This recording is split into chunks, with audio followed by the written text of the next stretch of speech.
Hi, everyone. I am Alexandria Villaseñor. I'm a 16-year-old climate activist and the founder of Uprising International. And today I'm very excited to be moderating this panel with two of my fellow youth organizers who I also find so inspiring.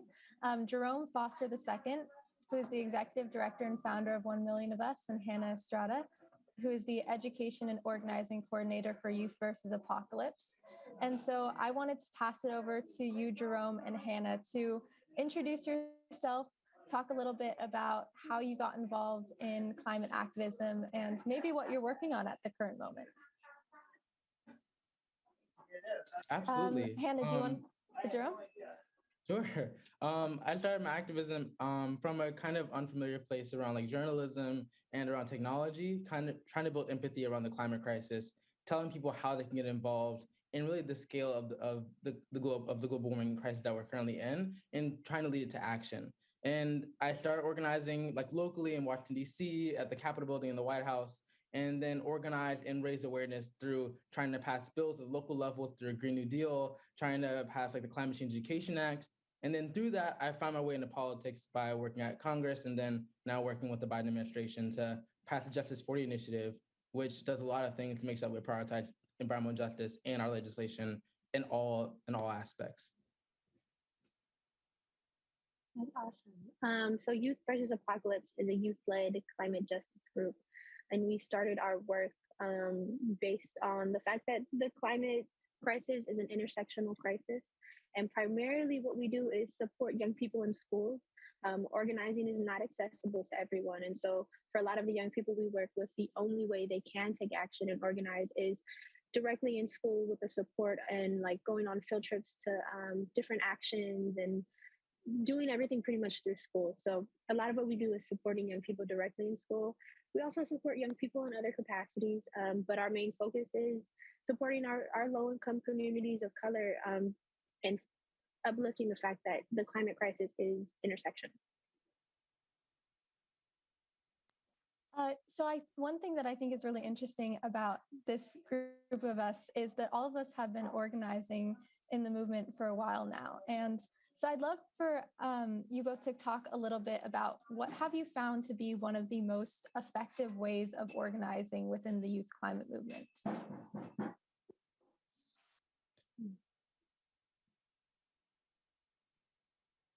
Jerome, do you want to take this one first? I'm still thinking.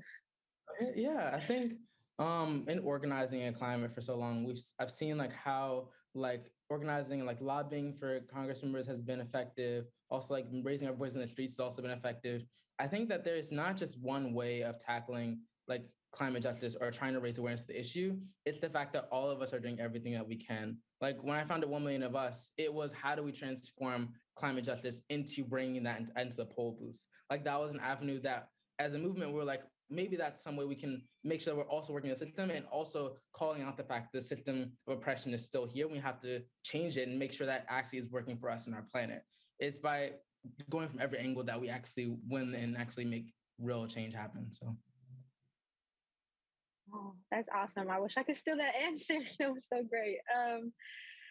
I think, obviously, like Jerome said, there are a lot of effective ways to take action. I think for us, it's really been allowing young people to rock and not rock in this box of this is what protest looks like, this is what action looks like, this is what change looks like, but to really just let them rock and do what they want to do and let their creativity come out in the way that they organize and the way that they draw their murals or the way that they talk to their representatives or decide to go about that, whether it's like handwriting letters and trying to deliver it to them or drawing these massive murals on the streets or all doing like a die-in in front of like a big oil investor. I think it's really allowing them to rock and do their thing without tapping them on the shoulder and be like, but these are what the rules are and you have to follow those. So just letting them be young leaders without constraints.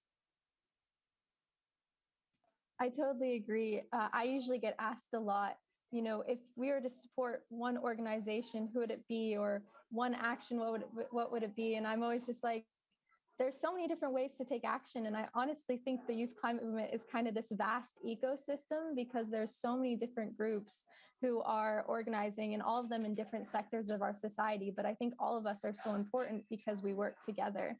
And So I completely agree with everything that you guys were saying. And I think that over the year, the movement has continued to grow, especially I know, Jerome, you were at COP in Glasgow.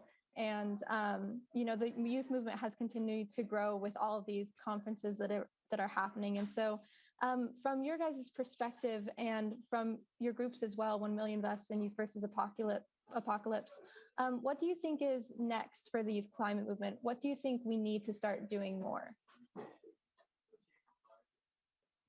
You want to go first, Anna? Sure. Yeah, I think this is hard because I do feel like there are so many needs that are still to be met.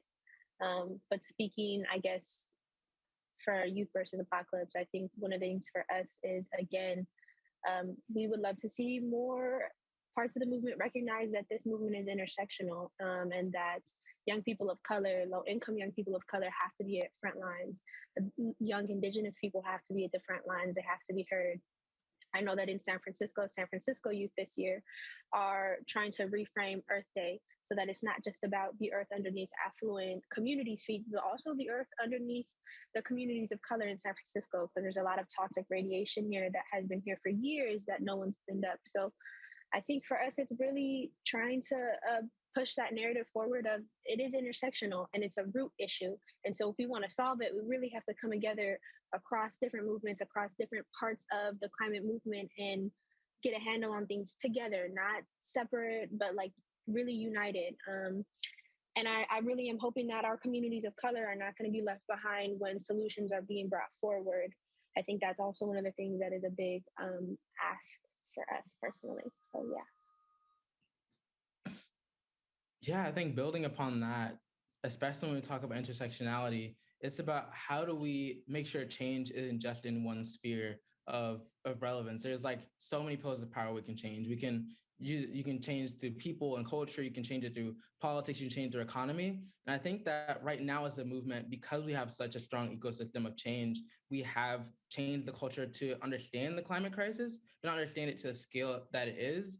But I think through protesting, we've made politicians aware, but we haven't changed the economy. We haven't changed how economic systems work. And until that happens, most change won't actually happen because the system is built on money and built on exploitation. I think that's the next shift our movement has to take, is making sure companies feel the impact of our movements and feel the urgency of our demands. And kind of diving a little deeper into this topic, do you find that working inside of the system is more effective or outside of the system? For me, I've always kind of had that dual mindset because when I first started climate striking, I worked in Congress for Congressman John Lewis in the White House, in Congress, and then also outside. I went to climate strike outside of it, so I saw how inside people viewed protesting and how on the outside it was like people didn't understand what was going on. I think that when we work within systems, oftentimes we get tangled in red tape and the how can we actually make change and realizing that the system isn't built for it. And I think that for us, what we need to do is really start working outside the system as well. Because oftentimes when we see politicians making drastic changes, it's about who's funding them. It's about how many votes are they getting. It's about how are we going in their communities and making sure that they know that other people will rival them if they don't sign on to the Green New Deal or sign on to the Climate Change Education Act or the End Polluter Welfare Act. There's so many things that we can do that is outside of the realm of trying to work within the narrow framework that politics gives us by using other ways that only movements know how to do. Yeah, just to echo that, I think we have to do both inside and out. It's hard to put all your eggs in one basket and it doesn't really make sense to. And I do want to, there's a dilemma because it's like, well, is this system really built for that? Is this system that also causes us to have the climate crisis and over policing and gang violence and ridiculous incarceration rates? Is that really a system that's going to let us make these changes? I don't know, but it doesn't help not to make any type of noise within it. So I think definitely doing both. I'm a throwdown girl. I like protests. I like actions. I like, that's my thing. But I think there's definitely room for both. I definitely agree. during the climate strikes, there was a lot of protesting where young people were shouting system change, not climate change. And I remember being asked a lot, well, what type of change do you want to see exactly, by a lot of adults? And so now I'm starting to see a lot of people showing up more while they're protesting, but also showing up saying, this is exactly what we're protesting for, and giving more steps to governments and companies saying, this is exactly the type of system change that we want. And so it's kind of, it's a mixture of calling them out on the streets, but also calling them in, because when we call them in, there's still a way to tell them exactly what we want to see. And so I completely agree with both what you all were saying. And I also kind of want to transition now into, I think that all of us got involved in different ways, but all of us got involved because, we saw climate change affecting us, and we all have a personal connection to it. And so I wanted to ask, if you were to give advice to someone who wanted to get involved into the movement, what would you say to them? And, how would you recommend that they get involved?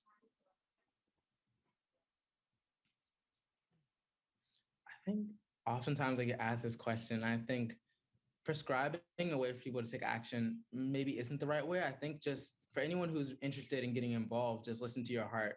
Like, if you're interested in writing articles or interested in organizing logistics of climate strikes or helping to make a bill pass in Congress, like there's so many things you can do. And I think linking up with Fridays for Future or with XR or like any of the organizations that already exist, it's a good way to understand how a nonprofit and movement world work. And then you can figure out what ways you like to volunteer and be a part of it. Yeah, I think I like that you said not to prescribe. I think finding your why is definitely very important. Finding what brings you to those places of action. But I also think, if you're organizing and if your action isn't intersectional, and if you're in a group and all they're thinking about, or they're not bringing up those different perspectives, an indigenous perspective, the Black, the brown perspective, then for a person like me, that organizing isn't effective. That organizing doesn't mean as much. And I think wherever you are, I can almost guarantee you that there is a community of color nearby. There are indigenous people nearby, and figuring out how to support the people doing the intersectional work already, figuring out how to either go to those protests or organize with them or learn from them and bring that knowledge to other groups who aren't being intersectional and doing intersectional work is important. I don't want to prescribe, but I definitely think that it has to be intersectional, because this is an intersectional movement. The climate crisis is an intersectional issue. And if it's not, your solution isn't rooted in thinking about the communities that typically haven't been thought about, then for thousands, for millions of us, it's just not going to work. So yeah, I think if you're in the Bay Area, you can always hit Youth versus Apocalypse up, because we are doing the intersectional work. But if you're not, again, reach out to those organizations, figure out how to support them, whether it's volunteering or donating, and support the intersectional work they're doing and try and be a part of it. I loved what both of you said. A lot of the times I get asked when in the youth climate movement by adults, well, how can we support you? And I always have so many thoughts on that, just because I think that there's a lot of different ways that adults can support the movement. I always refer to it as be a fan of the youth climate movement, fund, amplify, and narrate. And well, the youth movement needs funding because we need to be able to sustain ourselves, continue organizing. We need amplification, and we need to be amplified in every aspect on social media, being connected with people. But then also we need more people narrating and telling their stories. And so I always tell that to every adult that I meet, but I know that every movement is different in the needs that they have when it comes to adult support. So what do you guys think is one of the best ways that adults can support your guys' organizations and the youth climate movement in general?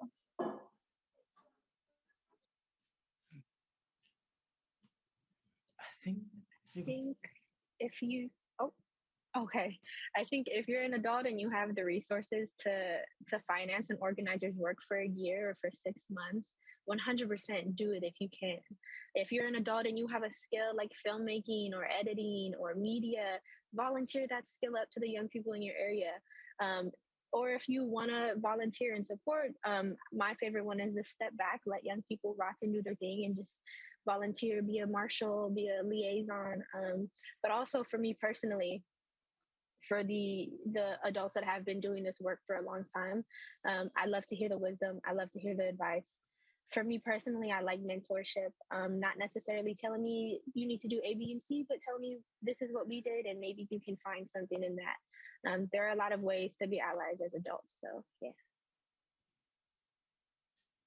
Absolutely. I think building upon that as well, like for adults, there's a kind of two-way street that we have to build upon, especially as a youth climate movement. We always specialize that it's youth that needs to be in the forefront. But I think it's also how do we listen as young people to adults' perspectives, because they've lived for decades in these systems. And they know the intricacies of how like movements work. They've been around since the 1970s and 1980s when this movement first amplified to a national scale in the US at least. And I think from adults amplifying the energy of youth, and by youth learning from the wisdom and history of adults, we can really build and weave together a more powerful movement. And I think that's a way that they can get involved. Also, there's ways in which we can just continue to work together. I think also looking forward into the next 10 years, we have to work with scientists and we have to work with other people that are experts in fields. And oftentimes they're adults or elders. And it's by them, we're really just the messengers for adults sometimes. We're the messengers for them because they didn't have social media and they didn't have TikTok or Instagram to spread the word. And we're kind of amplifying what they're doing too. When it comes to the topic of being messengers, I wanted to ask you, how do you think that we can convey to our communities and be the messengers on the urgency of the climate crisis? How do we best communicate locally?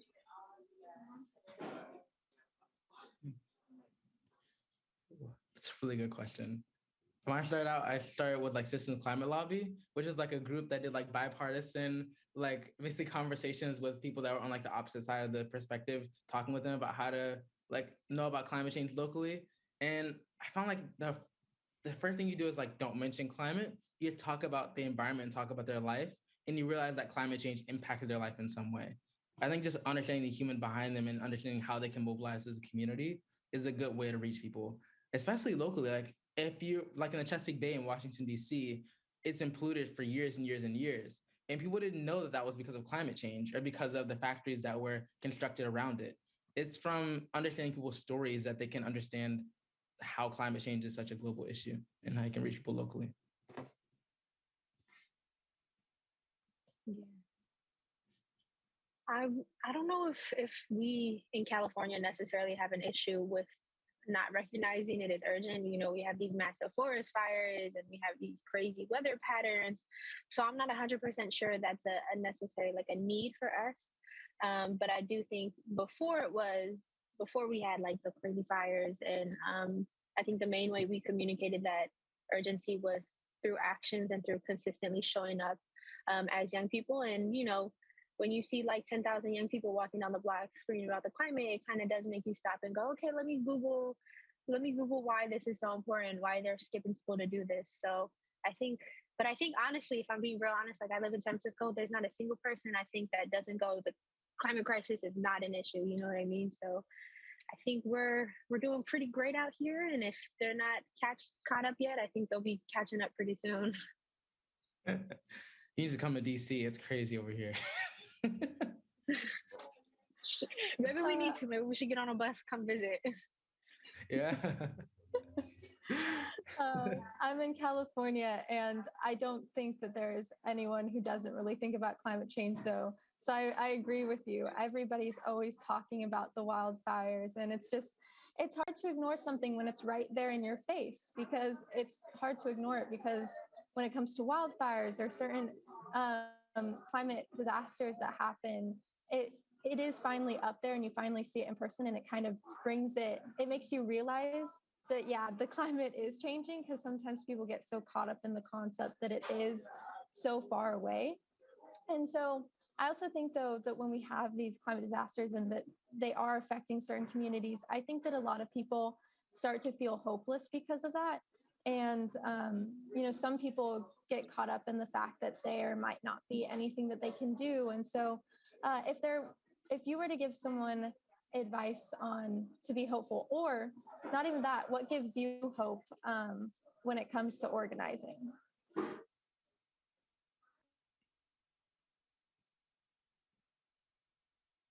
think for myself, it is seeing all the people that do the work that they do. Like, but when it comes to like organizing, there are probably 10 organizations. And also, events like this where we can see there are other youth organizations who are working in so many different capacities to make an impact. It feels for me, at least when I really look at who's doing work, that almost the entire world is doing some type of action in terms of like research for solutions or lobbying or showing up physically in person. So I think look around yourself in your community for hope and know that there are people that working, but also, if you're not feeling the most hopeful, get out there yourself physically to an action or to somewhere that you can see what groups are lobbying and what laws are going through so that you can see for yourself what groups are out there. Because there's a lot of people doing this work. So yeah. Yeah. I think building on that, I think the hope is just around us really. Every time we're like living in the world or like just walk around, we see the climate crisis around us. Like we see how the world is getting worse and worse and worse. And we're constantly reminded that this is an urgent issue, that the world is actually on fire. And the hope is just all of us. It's like this Zoom right here. It's this meeting. It's the people that are watching that are actually giving us hope because we know that people are willing to fight, that they're willing to volunteer and organize with us. Like that's the movement is the hope that we built. And I think we oftentimes look for hope in our authorities or world leaders and realize that they aren't the hope either. They're the ones that started this problem and started the emergency. And like, it's us sounding the alarm that gives us that hope that, yeah, eventually that ambulance will come. Eventually we will be the ones to usher in the change. If they won't, we'll vote them out and get new world leaders in here. And that's the hope. It's that future that we can have some utopia, some sort of optimism in the future if we fight hard enough. So I think that's where the hope comes from. Yeah, I definitely agree. I always feel so hopeful when I get to talk with other youth activists. And so I'm really grateful to be able to talk with you all today. And so since we're coming to the end to our discussion, I wanted to wrap this up with you both just saying any last thoughts or anything that you want to share, maybe anything that you're currently working on and you want people to be looking or paying attention to.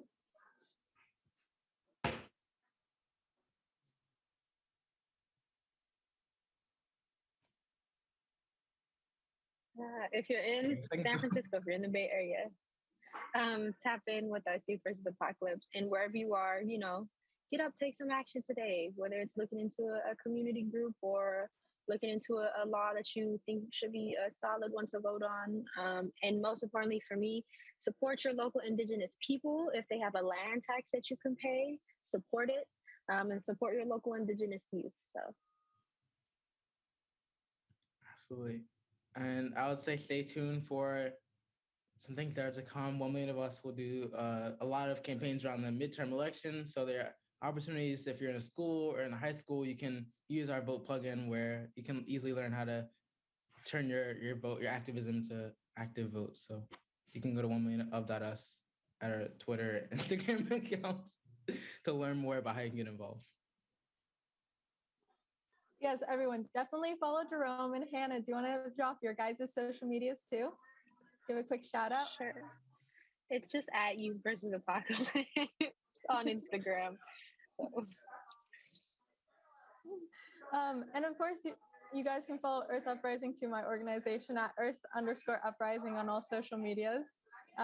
Definitely do that. And I'm really thankful to be able to be talking with you all because sometimes panels can get so, sometimes I just feel hopeless on some panels. And so I feel very hopeful being able to talk with you both. And I really wish you guys luck in what you're doing. And I'm going to be driving through San Francisco shortly. So I'll be thinking of Youth versus Apocalypse when I drive through there. So yeah, thank you both for sharing your perspectives, what gives you hope in your work and how you got involved, and definitely keep fighting. You too. Let's do this. Likewise.